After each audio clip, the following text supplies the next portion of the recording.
Semua yang terjadi atas izin Allah. Apa Bapak Ibu, Ayah Bunda? Semua yang terjadi atas izin Allah. Sebagaimana yang Allah firmankan, yang Allah katakan dalam Quran surat At-Taghabun ayat ke-11 ini. Ini salah satu ayat kesukaan saya. Apa kata Allah? Ma asaba min musibatin illa biidznillah. Tidak ada satupun musibah yang menimpa seseorang, tidak ada satupun kejadian yang menimpa seseorang, kecuali itu atas izin Allah. Yang menarik itu kalimat berikutnya, apa kata Allah? Wa may yu'min billah yahdi qalbah. Ini indah banget. Wa may yu'min billah yahdi qalbah. Barang siapa yang beriman kepada Allah, maka Allah akan memberikan petunjuk kepada hatinya. Jadi tidak ada satupun kejadian kecuali itu atas izin Allah. Barang siapa yang beriman kepada Allah, Allah pasti akan memberikan petunjuk kepada hatinya. Wa may yu'min billah yahdi qalbah. Wallahu bikulli syai'in alim.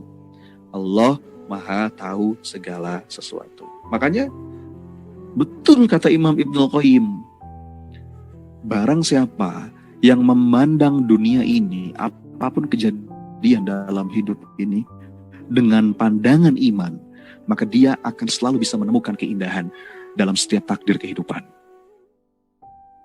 Ya. Jadi pandangan iman ini menjadikan seorang hamba itu bisa melihat setiap episode kehidupan setidak enak apapun dengan indah. Hanya dengan pandangan iman yang akan membuat kita bisa melihat apapun kejadian, meskipun gak enak, gak sesuai dengan harapan, itu jadi indah. Ya. Karena dia tahu bahwa yang menetapkan takdir hidupnya adalah zat yang paling mencintainya. Ya, ujian hidup seberat apapun akan terasa ringan kalau kita yakin bahwa Allah adalah zat yang paling mencintai kita. So, ayah bunda, kawan-kawan sekalian, yang mungkin sekarang sedang ngerasa sedih, sedang ngerasa susah, sedang ngerasa gundah, sedang ngerasa gelisah, mungkin karena masalah-masalah yang sedang menerpa, kejadian-kejadian yang bikin kita kecewa, yakinlah, semuanya kehendak Allah. Allah yang gak akan pernah menzolimi hambanya, Allah yang hanya menginginkan kebaikan buat hambanya, Allah yang selalu ada bersama hambanya, Allah yang selalu mau dengerin semua doa-doa kita, Allah yang melihat segala lelah kita, segala capek kita, segala upaya kita. Dan dialah Allah yang gak akan pernah keliru, gak akan pernah salah dalam menetapkan takdir terbaik dalam hidup kita. So, itu kesadaran pertama yang harus kita punya. Semua terjadi atas izin Allah. Ma asaba min musibatin illa biidznillah wa may yu'min billah yahdi qalbah. Wallahu bikulli syai'in alim. Ini kalau perlu dihafal ayat ini nih. Ya. Dalam ayat yang lain Allah juga bilang begini. Masih ada kaitannya dengan yang tadi. Ma asaba min musibatin fil ardi wala fi anfusikum. Jadi tidak ada satupun kejadian, bencana, musibah yang menimpa di muka bumi dan juga yang menimpa dirimu sendiri, ya, illa fi kitabim min qabli an nabra'aha, kecuali semua itu sudah tertulis dalam kitab Lauh Mahfuz. Jadi semua sudah tertulis. Kalau kita sadar ini semua udah tertulis, ini udah tertulis, oh sudah terjadi, ini sudah tertulis, kita lebih tenang harusnya, lebih lapang, benar nggak? Ya, jadi gini, apa namanya? Dan di kalimat berikutnya, ini yang menarik nih. Apa kata Allah di kalimat berikutnya? Likai la ta'saw ala ma fatakum wa la tafrahu bima atakum wallahu la yuhibbu kulla mukhtalin fakhur. Allah bilang gitu supaya apa? Supaya kamu gak usah terlalu sedih terhadap apa yang luput darimu. Dan juga kamu gak usah terlalu senang terhadap apa yang kamu dapat. Kenapa? Ya udah tertulis gitu. Dan Allah gak suka orang-orang yang sombong, orang-orang yang membanggakan diri. Relax. Ya sedih nggak terlalu sedih, kalau seneng nggak terlalu seneng, karena ya, semua sudah tertulis. Dan prinsipnya begini, Allah itu menjadikan apa-apa yang sudah ditulis pasti lebih indah dengan apa yang kita inginkan. Masya Allah. Saya ulang ya, Allah itu menjadikan perkara-perkara yang sudah tertulis, yang sudah ditakdirkan itu pasti lebih indah daripada apa yang kita inginkan.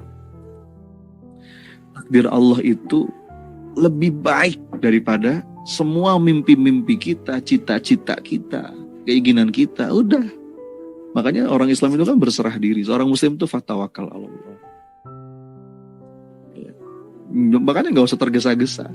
Gak usah tergesa-gesa supaya Allah mewujudkan keinginan kita. Karena pasti yang akan menghampiri kita adalah yang terbaik dari Allah. Pada waktu yang terbaik menurutnya, bukan menurut kita. Dalam bentuk yang paling baik menurutnya, bukan menurut kita. Gitu ya. Dan ya ada beberapa kata kunci lah kalau untuk berusaha memaknai takdir ya. Supaya kita lebih tenang nih. Yang pertama, Allah itu maha adil, gak pernah zolim. Yang kedua, Allah itu maha tahu, gak mungkin Allah bodoh. Allah itu maha benar, gak mungkin Allah keliru. Allah itu maha bijaksana, gak mungkin Allah sembarangan. Jadi apapun yang ditakdirkan oleh Allah kepada kita, itu pasti gak pernah lepas dari sifat-sifat yang tadi. Memaknai takdir lah ya, supaya kita bisa lapang, supaya kita bisa tenang memaknai takdir. Allah is the best planner. Allah maha adil, Allah maha tahu, Allah maha benar, Allah maha bijaksana. Fahami bahwa semua takdir itu pasti tidak lepas dari sifat-sifat Allah. Dan kenapa takdir dirahasiakan? Kenapa takdir kok disembunyikan oleh Allah? Ini untuk menguji kita. Kita bisa gak berbaik sangka? Ya. Jadi sikap kita terhadap takdir itu apa? Bersangka baik, merencanakan yang terbaik, memilih yang terbaik, berdoa yang terbaik, berikhtiar yang terbaik, lalu tawakal yang terbaik. Kan kita gak pernah tahu ya takdir kita ke depan kayak gimana. Ya udah, kalau kita gak pernah tahu, tugas kita apa? Berprasangka yang terbaik, rencanakan yang terbaik, doa yang terbaik, ikhtiar yang terbaik, tawakal yang terbaik. Jadi kalau kita sudah kayak punya sikap, punya kesadaran kayak begitu, ayah bunda teman-teman sekalian, maka insya Allah kita akan jadi orang yang paling bahagia, orang yang lapang, orang yang percaya bahwa Allah itu pasti mentakdirkan yang terbaik baginya. Allah menghendaki kebaikan baginya, maka pasti hatinya lapang. Makanya kata Umar Ibn Al-Khattab radhiyallahu anhu, beliau bilang, hatiku tenang karena aku tahu bahwa apa yang melewatkanku tidak akan pernah menjadi takdirku, dan apa yang ditakdirkan untukku tidak akan melewatiku. Pernyataan sejenis juga disampaikan sama Imam Al-Ghazali ya. Apa kata Imam Al-Ghazali? Segala sesuatu yang ditakdirkan untukmu akan sampai kepadamu, meskipun jaraknya denganmu itu jauh, sejauh 2 gunung. Tapi segala sesuatu yang tidak ditakdirkan untukmu tidak akan sampai kepadamu, meskipun jaraknya dekat, sedekat 2 bibir. Jadi ya udah, lapang aja. Semua atas izin Allah. Ma asaba min musibatin illa biidznillah. Wa may yu'min billah yahdi qalbah.